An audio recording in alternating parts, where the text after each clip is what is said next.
Today, a Christmas movie of the 1980s, Eddie Murphy, and the commodities trading floor of the New York World Trade Center as an oracle of justice.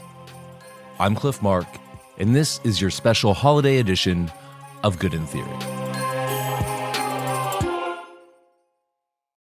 Today on Good in Theory, we have Sep. This is a very special guest. She's already a big part of the podcast. She does all of our episode art and runs the Instagram and is really generous with feedback on all my episode drafts.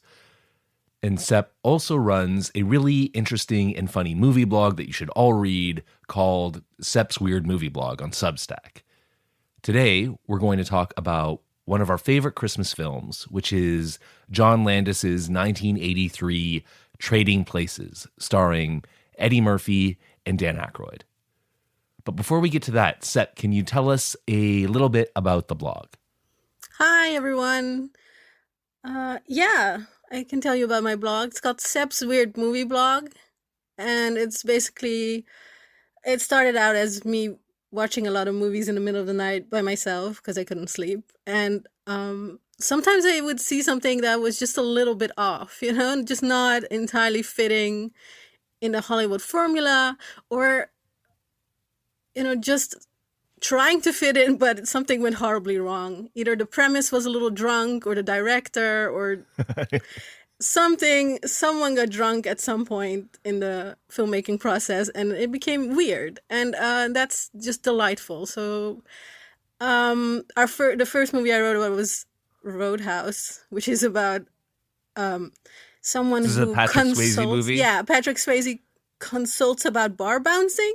Just sees this kind of bar bouncing Yoda, which is a crazy premise if you think about it. And it couldn't go. That movie could go nowhere but like weird cult status, right? Right to the top. Yeah. And so there's a couple of those movies, right? The second was Zardoz, where even the director was said in the commentary, like, this one got away from me a little. So what's Zardoz? That's Sean Connery is an alien. Is that correct? Is he an alien? He's dressed in a red diaper and red ammo slings, and it's just delightful. Okay, so you love weird movies, ones that are a little bit drunken premise or drunken director, and today we're going to discuss a Christmas movie. Why did you pick Trading Places? Well, first of all, let's just explain what Trading Places is. Can you give us a little introduction? Yeah, Trading Places is a movie from 1983. It's generally known as one of the best comedies from the 80s. But it also happens to be a Christmas movie, or at least it takes place during Christmas. So I thought we could count it as Dan Aykroyd is drunk, dressed up as Santa Claus, so it has to be a Christmas movie of some sort, right? Fair. But you wouldn't think of it as like a movie that celebrates Christmas as the holiday. It just sort of takes place during it, maybe. But as we'll talk about later, it actually sort of also inverts the Christmas movie formula, or Okay, well, why don't we start out with just a summary of the movie? So, yeah, you I don't do know, that. I'll start. It basically, the movie opens with just sort of an establishing shots around Philadelphia, where is one of the two locations where it takes place. So there's the good working people of Philadelphia, there's different neighborhoods, and there's like landmarks of American Revolution, independence, all these different Philly landmarks, culminating, of course, in the great hero of Philadelphia, the statue of Rocky. The working class man made good by dint of his hard work and talent.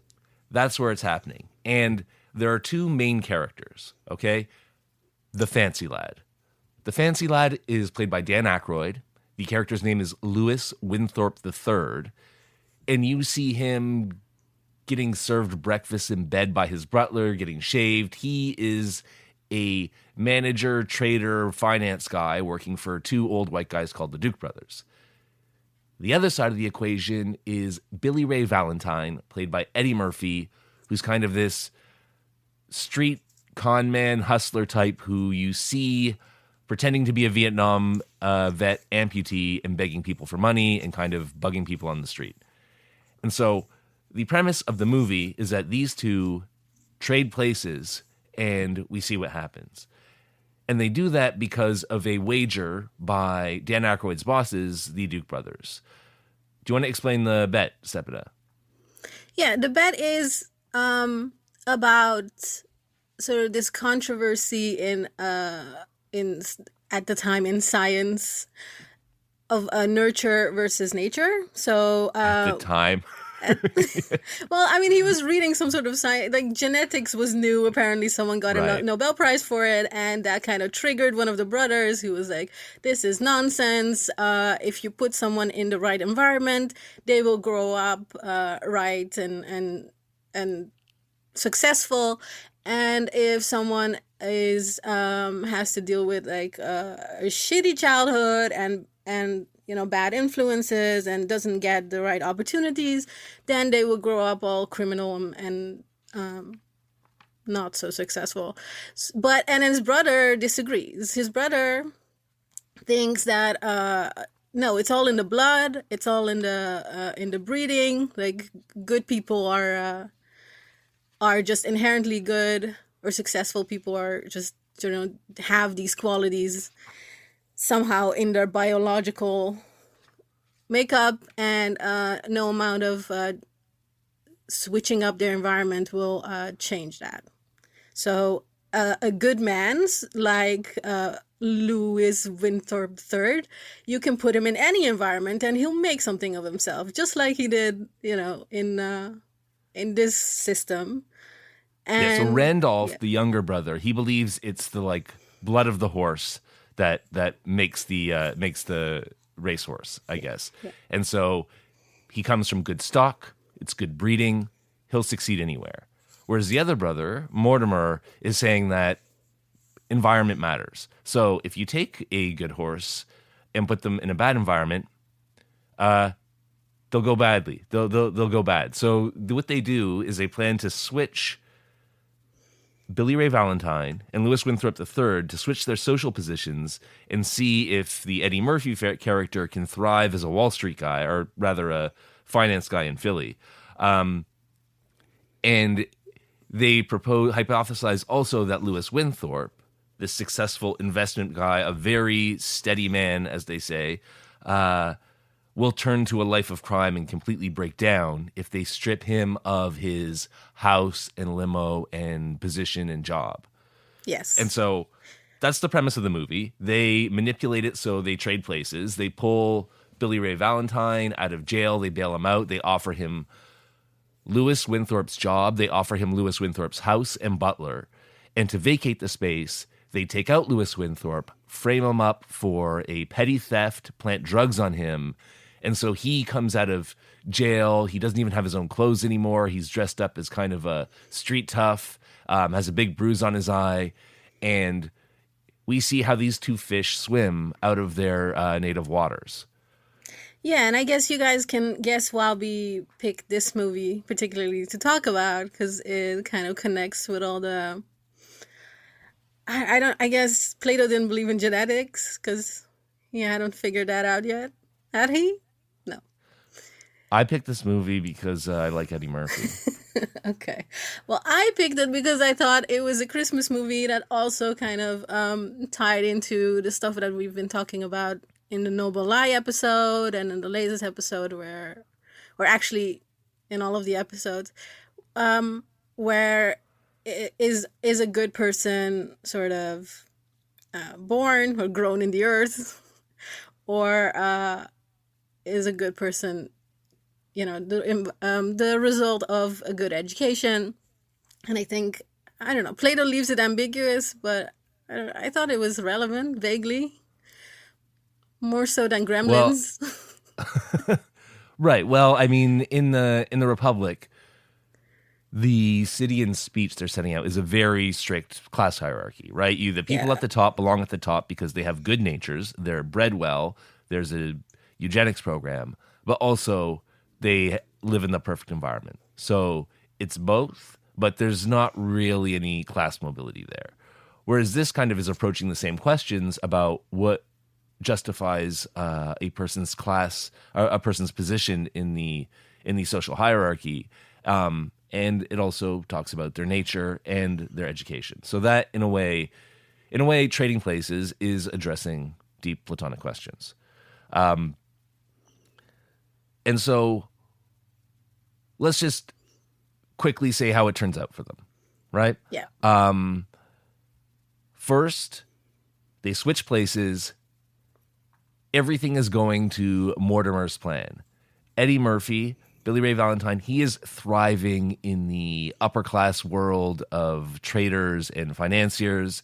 He's charming everyone in that class. All they really have to do is take Winthorpe's old clothes. They put on a kind of club jacket, Harvard tie on Eddie Murphy. He looks great, and then he fits right in. He's making good trades. He's charming everyone in that milieu. And then Dan Aykroyd, they put him in sort of clothes he got as hand-me-downs from prison. They cancel all his credit cards. He has no access to cash. And he immediately starts to crumble. He starts getting this revenge fantasy. He thinks Eddie Murphy has framed him up. He's understandably quite upset, and he is committing crimes. He breaks into the Christmas party at Duke and Duke, tries to plant drugs on Eddie Murphy, threatens people with a gun, and then tries to commit suicide twice, sort of by the middle of the movie. And then there's a turning point. And what happens? Well, Eddie Murphy overhears the Duke brothers talking about the bet. And so he figures out finally what's happening. Because in the beginning, he doesn't know.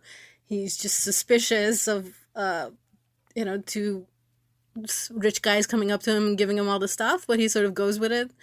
And he finally figures out why. And he goes to Dan Aykroyd and he tells him the whole story, and they decide to screw with the Dukes right back. So they Dukes screwed with their lives.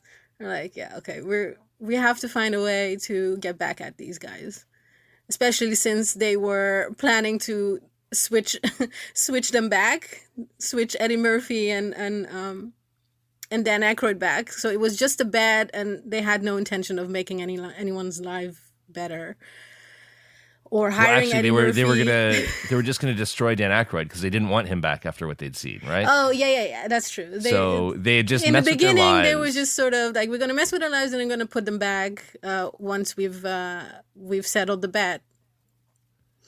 And so that's when the revenge plot begins. So Eddie Murphy goes to Dan Aykroyd. He says, the Duke brothers have been messing with us. Let's get them back. And then they steal the plans that the Duke brothers were going to steal. They go to New York City on January 2nd, which is the day after the agricultural reports from the Department of Agriculture come out, and futures trading is going wild.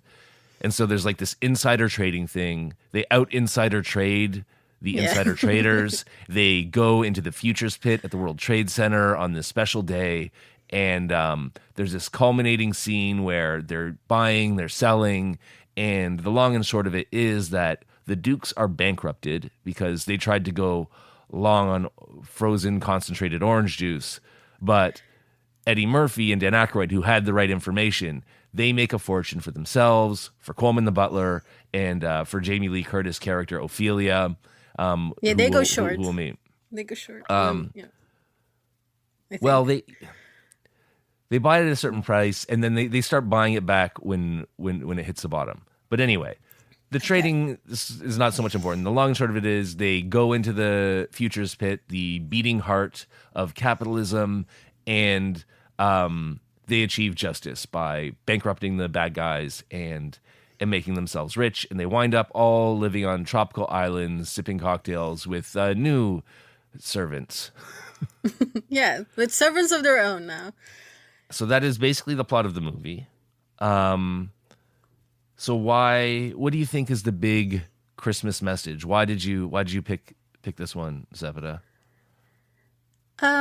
Because this is the kind of Christmas movie that isn't as sappy and sentimental and moralistic as most of them are. So there are a lot of these kind of screwball comedies from the 40s and 30s where the rich and the poor kind of so a rich person finds themselves in poor circumstances or the other way around, and then sort of in the end the idea is money never mattered. All that matters is, I don't know, finding the right girl or your family or something. And People this, who are poor, they're still rich in the milk of human kindness, yes, which is they're the only very thing that can nurture the pulsed soul of the workaholic. and I think Christmas, a lot of Christmas movies have the same message, right? Or like think about, this isn't a movie, but the classic story of A Christmas Carol, right? It's about Yeah. a rich guy, finding his conscience, and Scrooge. yeah, and sort of treating his poor employees better or whatever. So the poor are used as this kind of like stand-in for a conscience and humanity, and an opportunity to reflect for the rich on what is really important in life. And I But so hate the that. ultimate message is anti-materialist, right? It's Yes, like at the beginning we definitely. go from Scrooge counting his coins, like, how do I save money? I'm not going to pay anyone anything, till the end when he's buying Christmas turkeys or something for Christmas geese for everyone. I guess they would do geese in the old world. Uh, is that Yeah, is that right? yeah, definitely. So it's anti-materialist. It's pro family and pro love or something. And I think this movie I like. I don't viscerally dislike because it's actually a very materialist. The message actually very materialist. In the end, the good guys win not because of what is in their heart, or I'm sure they're very charming people, but they win also a lot of money, and that is sort of their victory. That is how justice is done. So the Not message is basically the opposite, right? Whereas in A Christmas Carol and every other Christmas movie, we learn the arc is from being too obsessed with work and money at the beginning to realizing that work and money doesn't matter. The only things that really matter are family, human connection, blah, blah, blah, Christmas spirit, right? But this is the opposite. This is the exact opposite, because what matters is, yeah, human connection, the good guys win. But how do they win is by getting super rich and sending their enemies into the poorhouse. yeah. That's why I like it. Like, it's such a weird Christmas movie. I think the message is like new money versus old money for me. I think where like the old guys, the Yeah. crusty old system. The Harvard. What is it? The interiors that look like Oxford. It's just all this old fancy wood. Like, what do you Wood call it? paneling. There's like There's like dark a wood paneling. yeah, You yeah, look like that you're dark wood an elf paneling living inside a tree, everywhere. but like dark wood, not a Yeah, yeah, Scandinavian yeah. one. Yeah. Exactly. And so it's that compared to, let's say, sort of the casino, kind of the Donald Trump Yeah. aesthetic Well, in a yes, way, right. Because right? That kind of like very gauche, Mortimer nouveau and riche Randolph, kind of. they're old money, they're crooked, and you notice that like there are two kinds of racisms in this movie. Right? So there's like Right. the old Yes. guys. These are the corrupt capitalists. They're gaming the system all the time, and they're racist. Like one of them is dropping N bombs.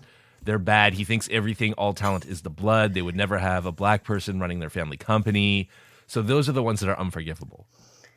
However, Yeah. the Aykroyd character, who eventually becomes a good guy, also just he has the kind of thing that you might get railroaded nowadays. He has the kind of racism that you get railroaded nowadays for, but then it's kind of like just ignorance. I guess it's forgivable within the context of the movie. So when he just assumes that Billy Ray is trying to rob him when he bumps into him, he just makes all sorts of assumptions about black people that Yeah. today, obviously it wouldn't go over. But it's played for comedy. But that is something that he's like, you can rehabilitate him from. So it seems like there's two levels. And just like in Right. the way that there's like two levels of capitalism, old money, right? It's the old money, this corrupt version, and the new money, these like clever guys just coming up on their own merits. Yeah, exactly. And I think there's also this thing they do with Murphy's character, right? Like, I read some reviews that was like he's not stereotypical. Like, this could be very stereotypical, but he's not, because he's like some people attribute it to the writing and some people to like Murphy's character, and he gave this guy a real character, you know. Well, I mean, Eddie But I Murphy think was just like it's written in a way. he was just Yeah, a he's no, he's force. great. He's this is, I think, maybe I don't have any theories about this movie. Maybe I just really like Eddie Murphy, you know. It's just, and Dan Aykroyd. They're just so damn charming.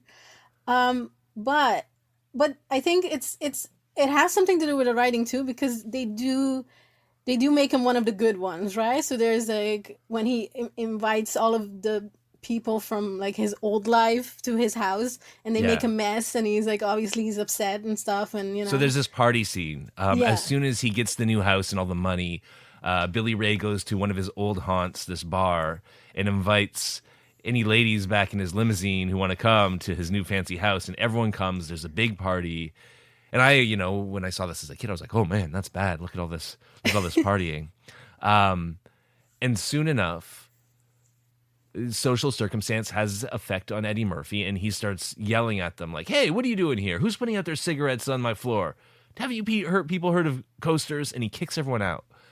And so I wondered if that's supposed to show like he is quickly learning the value of something, if he's getting new virtues, or if he's quickly becoming like a heartless person who is super fussy and snobby and can't enjoy all this luxury around him just because he's in it and it's his.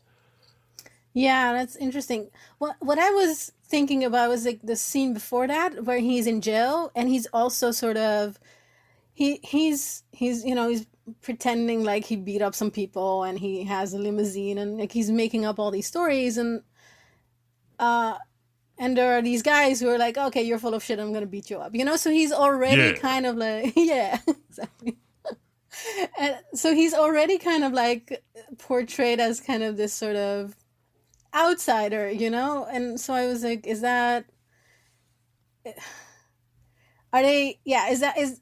his behavior, is he becoming, I don't know, white and uptight or something, or is that what they're trying to say, or was he already kind of not these people's friends, and now he's realizing that? Well, he says that, right? Coleman says now they're nice says, to hey, him. The butler, Coleman, has a great time at the party. And he says, look, I think it was a great success. All your friends had a good time. And Valentine says, they're not my friends. There's a bunch of people using my house like a zoo or something. Yeah. And so this is my point. Like, was he already an outsider, and they just, picked someone who would take to his new circumstances easily or something, because he didn't have any kind of real place in his old world, or or is it really just the wealth that's making him act differently, or seeing his old friends differently, or whatever? I don't know. I mean, yeah. So that I thought that was a little like, I was like, what is this? What is your point here? I don't know. But what I thought was really funny was sort of all his friends are prostitutes, or I don't know if they're even maybe they're just loose. Oh yeah, there's this thing about 80s movies. I don't know if you know that. There's like the 80s comedies titties. So there's a weird thing that in all comedies in the 80s, you just get like a couple of topless women just quickly for a second. Yeah, but they're, and I was thinking about that they're, it's sexy, and they're dancing and whatever, and it's supposed to be a little like depraved, I guess, maybe. But there's another scene in the country club with sort of Winthorpe's or Dan Aykroyd's old all dressed Harvard in full friends, tennis whites, where they're dressed in like preppy outfits, and they're singing a cappella. So there's 4 guys, and they're singing a cappella to like 3 girls, I think, or 4. And they're basically talking about where fucked all those chicks. Yeah, they screwed these women. Yeah, and it's just incredibly. I was like, this is a lot more depraved somehow. Yeah, they're dressed in like sort of, tennis whites, sweaters, and they're singing in this like really nerdy a cappella style, but it's just a lewd song. Yeah, but it's also about the women who are sitting there and just sitting there, and they're supposed to take it, you know. Oh, So they're like, I'm like, are you okay, but offended on behalf of the sexual honor of these of these well, chunky I was country club like, chicks? if I had to choose, if I had to choose, I'd rather be, one of the loose women with their tits out at the party. At least, they had some agency or Right. whatever. This just sucks. This, and be like, so this is, if this is how you talk about us to our face, what do you say about us like behind our backs? Like, I don't know. It just seemed to me that they had less respect for women than supposedly, these sort of lower Right. Well, class I mean, people or whatever. I think for sure the upper class friends are the villains, and they're meant to be played like as these complete assholes, and that's usually the case in '80s movies. Like Yes, the yes, it's fancy definitely, guys yeah. who are already fancy are Yeah. always bad, and they always are interested in sex. Which, anyway, but the like kind of low class people from the bar that Eddie Murphy went to, I think that they're kind of ambiguous. They were partying hard. One guy like threw up somewhere, but they weren't, Yeah, yeah. mean. They didn't betray anyone. Yeah, this is what I was, so I was like, it was, if this is supposed to be equivalent, it's not, I'd rather be at Right. the other Well, of party. course. Actually, I watched this movie with my sister, and my sister, um, I was gonna say she's like the closest thing to a normal person I have, but it's more like the closest thing I have to what I would think if my brain was in theory poisoned. And she was like, this, like for her, Eddie Murphy got the raw end of the deal because she had to hang out with all these very boring people all the time. She was like, "This is my hell." Whereas This Dan poor Aykroyd just guy. got to go live These with people Jamie are Lee so Curtis. boring. But okay, so Yeah, let yeah. you. What do you think of Jamie Lee's character? Yeah. So I read that John Landis has this sort of habit of you know someone said he casts women that are just basically bunnies, and that's kind of how he portrayed her. But I think she took that role and she did something with it. She did something with that role. It was just magic. She didn't have a lot to So work the with, I character think. is she's a sex worker who was But initially she's roped into this yeah, plot by the secret corrupt agent of the Dukes, who's like this violent character who carries out their deeds for them, and he bribes her to go talk dirty to Dan Aykroyd to alienate his girlfriend to make sure he's really alone. And then afterwards, she thinks better of it. She feels bad for him, and then she takes him in and kind of says, "Well, I'll take care of you for now, and you can hit me back when you recover your status in the world." yeah. And she has like the greatest smile. I don't know. I was thinking actually what I thought it was, where the moment where she's like, I don't do drugs and I Yeah, don't have a pimp. She's like, you also meant to think, oh, she's one of the good ones, or like as if like, you know, a prostitute with like, I don't know, a crack habit would be less deserving of, some sort of of course. Drug revenge on use the in the system. '80s and the war on drugs, that was like the mark of the The devil. worst. But notice where that speech goes, because the hooker with a heart of gold is a classic movie trope, right? So you Yeah, always yeah. have the sex worker who's like, then they turn out to be a real person. And oh my God, like you're one of these special people. Why are you in these circumstances? What's a girl like you doing in an economy like this? Yeah. with all the sex positivity going on, I'm going to miss that trope in a way. Like, Well, did you notice how she proves her virtue? Right? She says she doesn't do drugs, she doesn't have a pimp, and then capitalist virtue. She says, I have $140,000 saved. I figure 3 years on my back. My savings are mostly in treasury bonds. So the moment when she's showing her virtue, it's precisely because she's like right. this practical, frugal person who has an economic plan. And treasury bonds were in the 80s like the symbol of that, of like prudent wealth management. This Yeah. body, this face, What I and got up here. and Yeah. these brains or something. Yeah, what I got up here, it's it's very entrepreneurial. She's an entrepreneur, and that's also how Aykroyd, who understands business, is like when she has a suitor or like who brings her flowers. I don't know.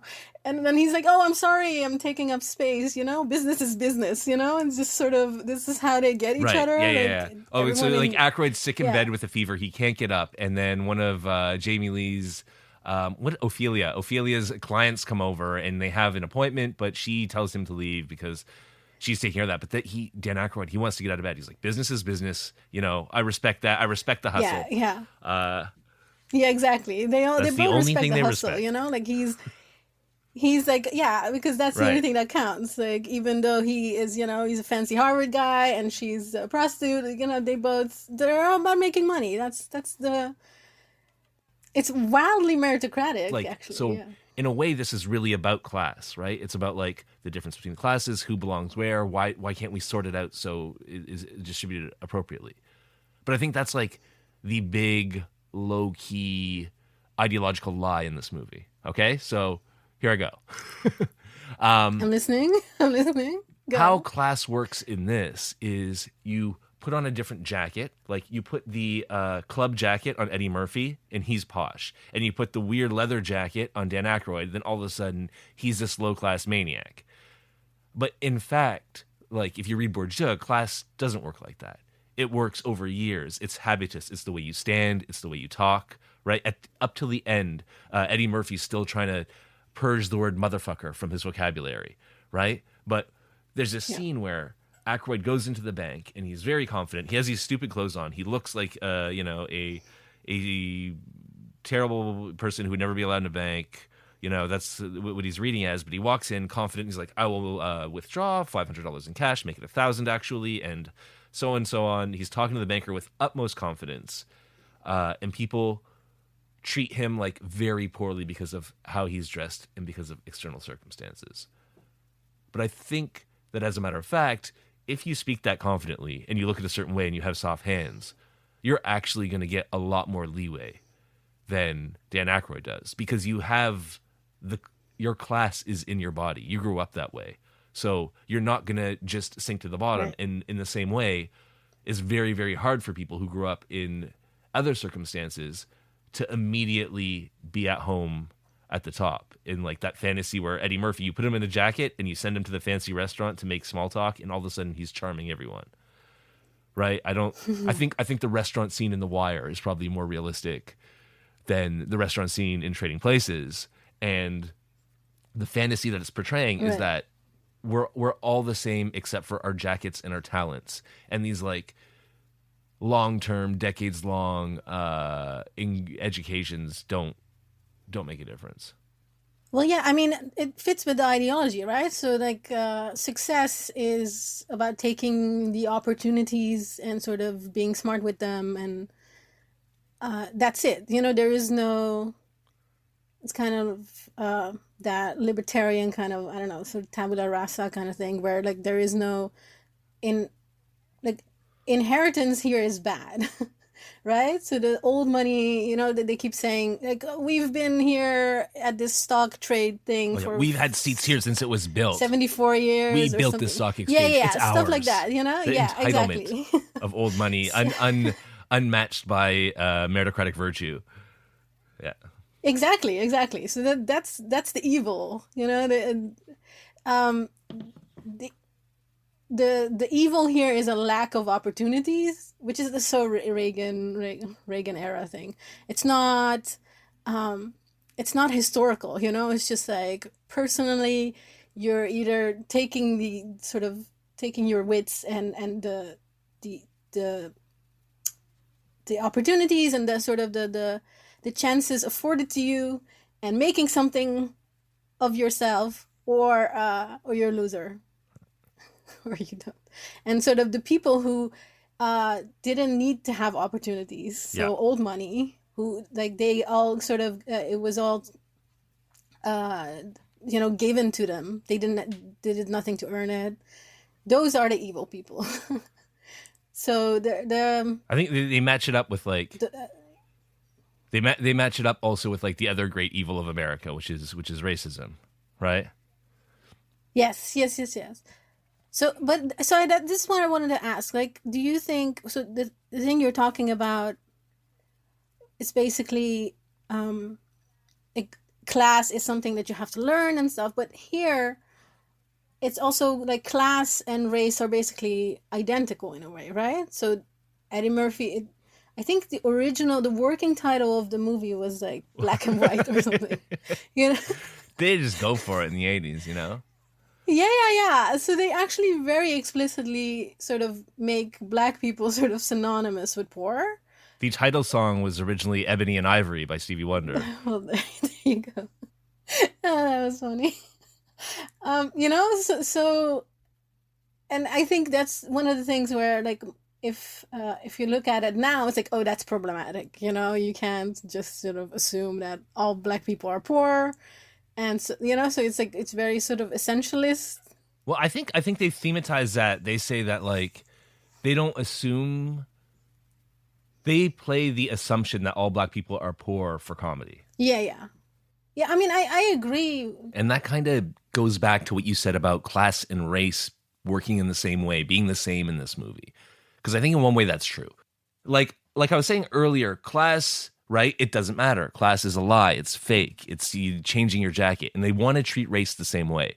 They want to make it so that Eddie Murphy, who's black, which is just synonymous with poor and underprivileged in the eyes of everyone in the movie, they want to prove that that is actually not true, that that doesn't matter, that as soon as you change his position, he'll thrive, he'll get rich. And so both class and race are a lie, superficial nonsense, and that's how they're identical. But sorry, there's one difference, and that's that I think that according to the morality of the movie, class hierarchy is wrong. Like, the dyed-in-the-wool racists are played as villains, and the, like, just ignorant racists are played as people who need to be re-educated. So the racial hierarchy is unjust.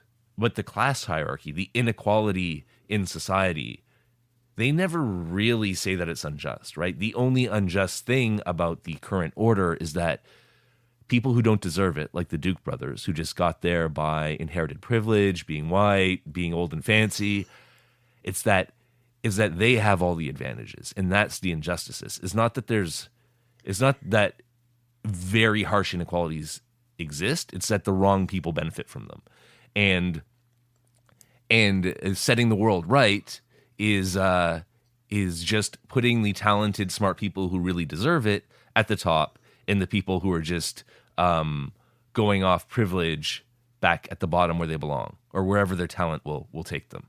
Exactly. That's why it's so 80s, right? That's why I love it so much. Because, I mean, it shows a lot of wealth inequality, but I feel like the message of the movie is that being handed wealth is wrong, but having it, as opposed to other people not having it, who haven't used their talents and their opportunities and all that stuff to come on top in the system. Yeah, it's unfair. What did they ever do to deserve this? Yeah, right? yeah, exactly. So it's unfair when they're handed it. So they should be poor, but the people who are actually poor and maybe if they would have gotten this opportunity, they would have squandered it. And if they actually end up in the poorhouse and end up destitute, that's okay. Because they didn't use their talent. There's nothing wrong with, like, extreme obscene privilege, right? It's just that if you didn't work for it, that's unfair. Yeah, yeah. You should be. It's like I said, wildly meritocratic, right? So you should be rewarded for merit, and that's all. So you shouldn't be rewarded just because maybe you're human and you deserve a place to sleep or something. No, it's and all. that's that moral. I was just thinking of this. It brings us right to the final scene, because there's a shift in the story, right? The whole beginning of the movie is in Philadelphia, the sort of birthplace of America, blah, blah, blah, blah. That's the old traditional place. But the scene of justice, like where they travel to at the end, is the futures pit in the New York, or in the World Trade Center. It's in New York City. So there's this move from Philly to New York, from these old fancy wood paneled houses and clubs to the futures pit in the World Trade Center, which Dan Aykroyd says is the like last remaining bastion of pure capitalism.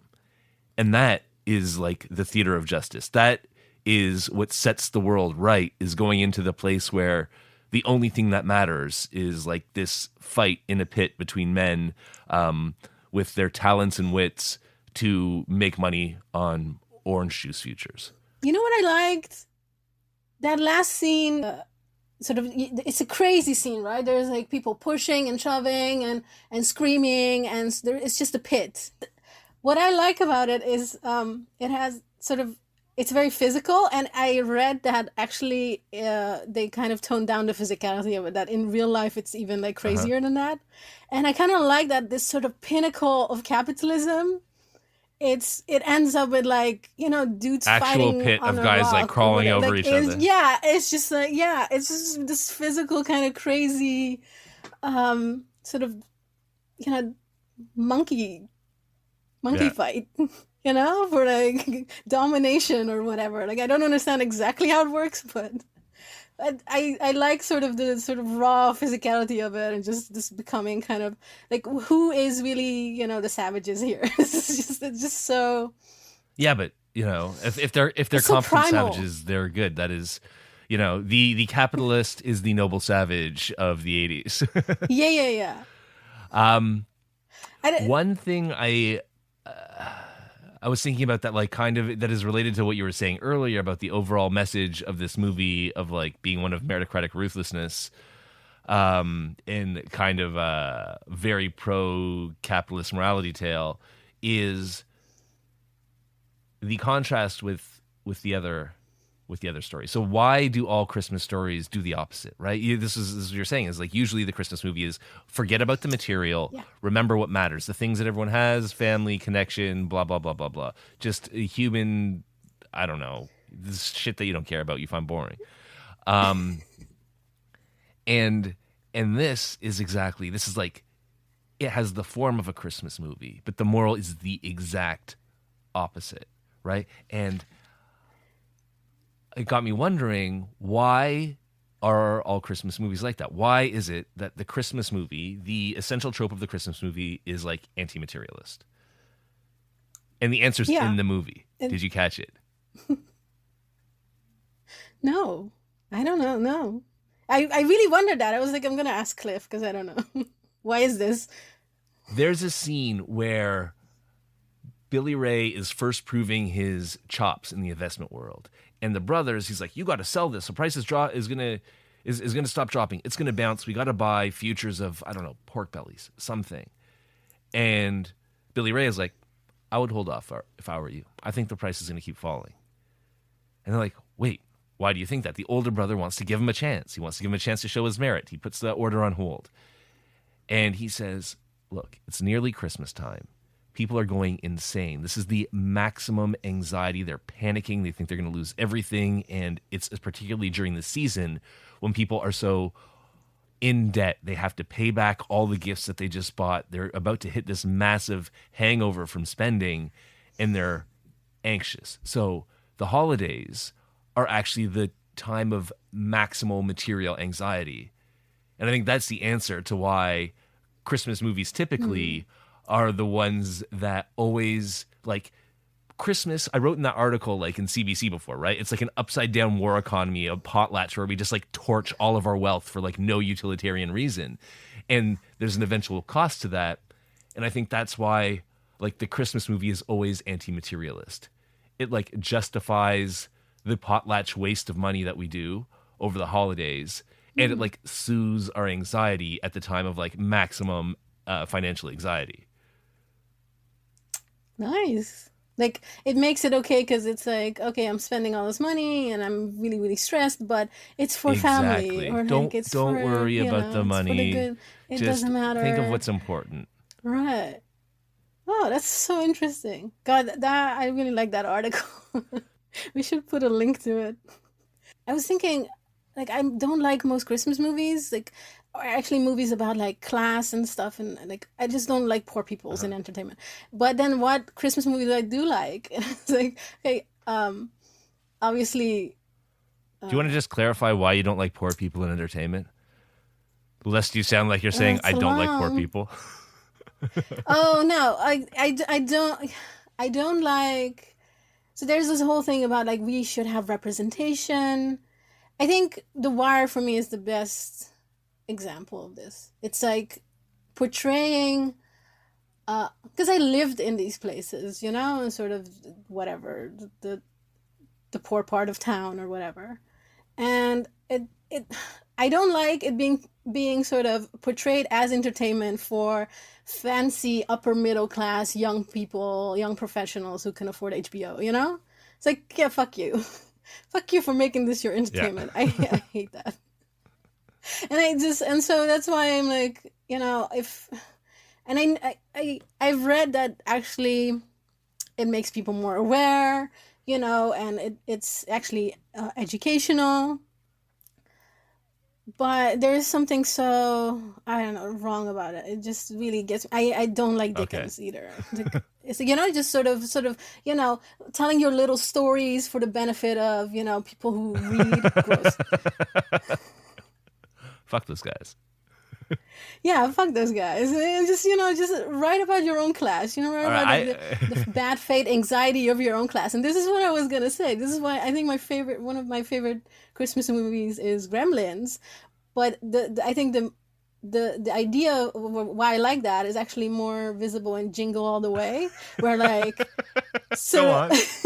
sort of the absolute middle class sort of pure suburb anxiety gets channeled into this sort of this object, you know, this chase for an object, and it descends into madness. And I really like that it's Arnold Schwarzenegger, who is like supposed to be this sort of, you know, this is sort of icon of masculinity or whatever, and he's just sort of caught in this very sort of nice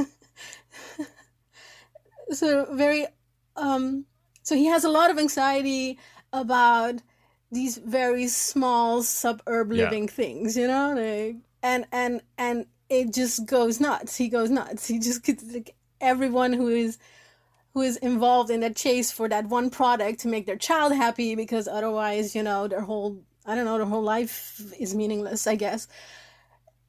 I like that. I like this just the despair and the madness of like this suburb, like American suburb, which for me, I guess maybe it's just we like to watch things that we don't know much about, and for me that's exotic, Right, you know. okay. And poor people are not exotic, and I just, you know, don't.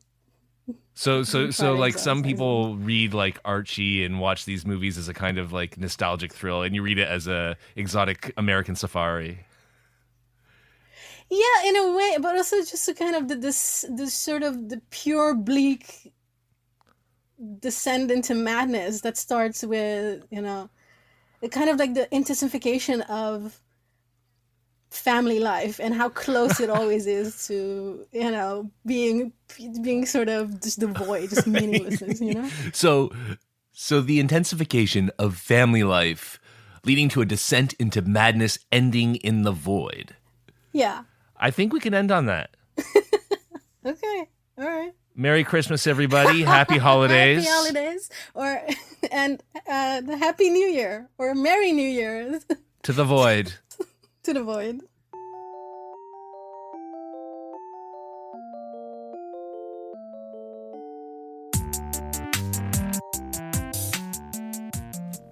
A big and obvious thank you to Sep for being on the show today and for her help with every episode of this podcast. Check out her movie blog. It's at sep.substack.com, and it is weird and funny and unlike any other movie reviews that you're going to read. Thank you to Clayton Tapp of Orb Soundworks for the holiday Jingle Bellsy remix of our theme tune. And I'd also like to thank you for listening. We're getting to the end of our first calendar year at Good in Theory, and I really appreciate any time that you've spent listening to us. Thanks. We are going to be back soon enough in the new year with new interviews and new scripted episodes on the Republic, as well as, eventually, some new projects that are to be determined. Until then, I wish you the best holidays that the circumstances will permit. Or even better.